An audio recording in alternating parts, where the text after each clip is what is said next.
Hello, and thank you for watching. Welcome back. Today I'm going to go into talking about creating backgrounds for retro games. And so we're going to start by talking a little bit about how they were done in the past and how you can recreate some of those things.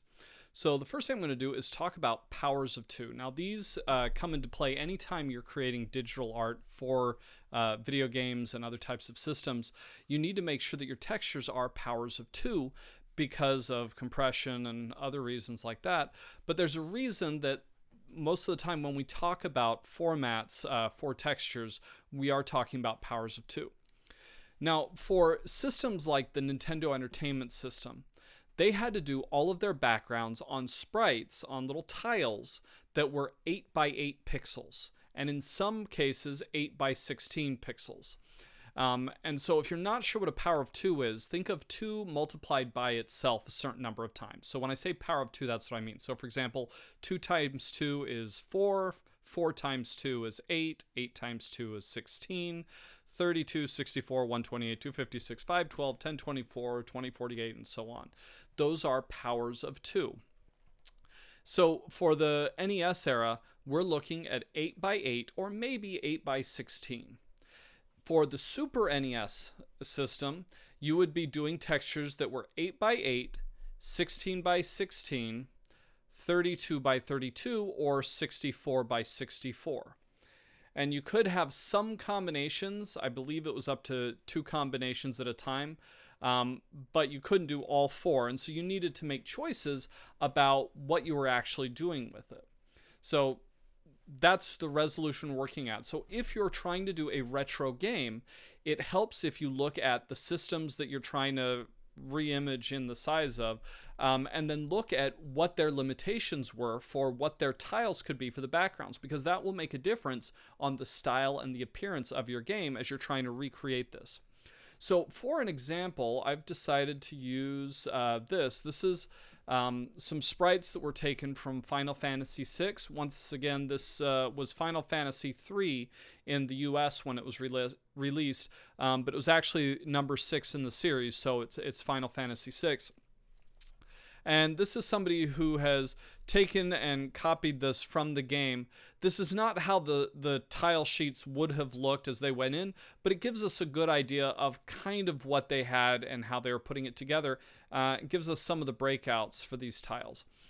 Now, the reason I am looking at these in this way right now is because if you go to some place like Spriter's Resource on your own and look up a game that you would like to replicate or try and figure out how they did it and what their style was, you can find a lot of these things and you can actually pick them apart. And if you already know the resolutions that you're looking at, either it's 8 by 8, 16 by 16, 32 by 32, or 64 by 64, it's very easy to start clicking and dragging and figuring out what the resolution could be. So Final Fantasy VI was primarily based in 16 by 16 pixel tiles. And so I pulled a few of those out and simply stuck them in here so that I can take a look at them. And the way you construct with tiles is once you have them, you can use a game system that lets you implement tile by tile and start placing them to either build it up within a game engine if you've built the tiles, or to get the same look, you can create tiles and then build the illustrations yourself. So for example, I can copy this tile here, and I will just copy that. And I had something I had put together, and apparently it's there it is. And I can paste it here and drop this up into place. And so I can recreate my own scenes using their tiles. Or I can start creating my own tiles, and once I understand how they're constructed, so looking at this, I need all of the different angles for the grass transitioning to stone face going down at the different angles. Within the grass, from those transitions from the grass edge to the grass center, transitioning from grass to the brick pathway, transitioning from grass to the dirt, having stairs, having those transitions. Once I figure out all those kinds of transitions and I start trying to create my own, I can build up my own backgrounds using my own art but replicating this look or this style. Now, once you have the base tiles and start building up, you can quickly see that you can do a lot of stuff with it. The same tiles that are used to create this scene were used to create this scene. So you can see the repetition of the grass, of the trees, even the roof and the building and the door, but in different formats. And actually these doors are slightly different. No, they're not. Excuse me. But in different setups to give a very, very different environment, even though it's using the same tile base. And then as you create different tile sets, even if they look similar but are slightly different palette, things like that, it gives you a lot of additional options for building stuff. I also want to talk a little bit about the difference between the background tiles versus props. The background tiles are the things that do sit on the very furthest back layer in here. So a lot of these that are solid color will have that. The ones that are props will often have alpha channel around them.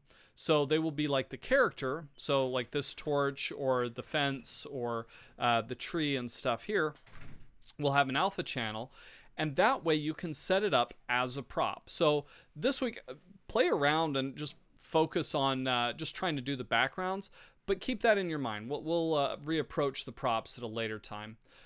But that way you can build up these cool backgrounds, and then later on when you add props like the chairs, then you can start setting up systems where your player, based on their depth, how far forward or back they are, will either go in front of or behind objects. Or in the case of like the bed here, you would have that built of two pieces, and then the player can slide like behind the covers into the bed, so they're in front of the bed but behind the covers, to create some pretty cool effects. The other thing I want to talk about beyond just these core tiles are the larger elements that look like they should be illustrated, because like this tree here obviously goes beyond the 16 by 16 tiles that everything else is made up of. And in the example of these are from the fight backgrounds when you would go into a battle. You have some very large elements here that seem to be custom illustrations. And the way this worked is these would be done as larger illustrations, but then be sliced into 16 by 16 tiles that were then recompiled. Same thing with some of these elements. And so there's some areas where there is the obvious tiling, such as the bricks here, but then there are others that seem to be completely unique. And that was a decision about where you wanted to spend your memory, whether you could get away with just tiles or whether you wanted something that was more of a custom image. And so having a combination of those is fine. So if you want to use something like Unity's tile map system, you would simply follow the same process. You could do the larger illustration, but then break up that illustration into 16 by 16, 32 by 32, 64 by 64, whatever format you're working at, that size of tile to then place in. Or you can do what I've done over here, and you can just give the illusion of it. While I could have built the whole thing out of tiles and used the tile map system, I made the choice not to. So this background does have tiling elements. They were created as tiles that then repeat. So you can see if I zoom in a little bit, I've got these repeated textures here. But I ended up saving those out as a single map that then repeats on itself. And then the other elements that were illustrated, instead of doing them as cut tiles, I can do it as a single object. But through this, even though it's not implemented the same way as the old systems would have, where it was just the straight tile maps, I can get close and I can fake it. I can give the illusion of having those types of custom illustrations on top of tiled background elements. So hopefully that's given you an idea of how this can work. I think that was everything I wanted to cover right now. But what I'd encourage you to do is take a look at some of the games that you enjoy or that you would like to emulate and start reverse engineering them. Start figuring out how they built it, what their approach was. And you won't always find these kinds of broken out tile maps People haven't always put those together.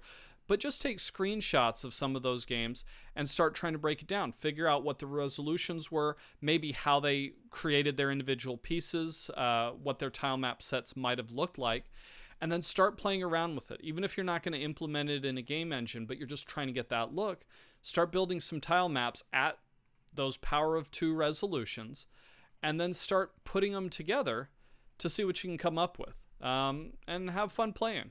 Anyways, that's it for this video. Good luck. Bye.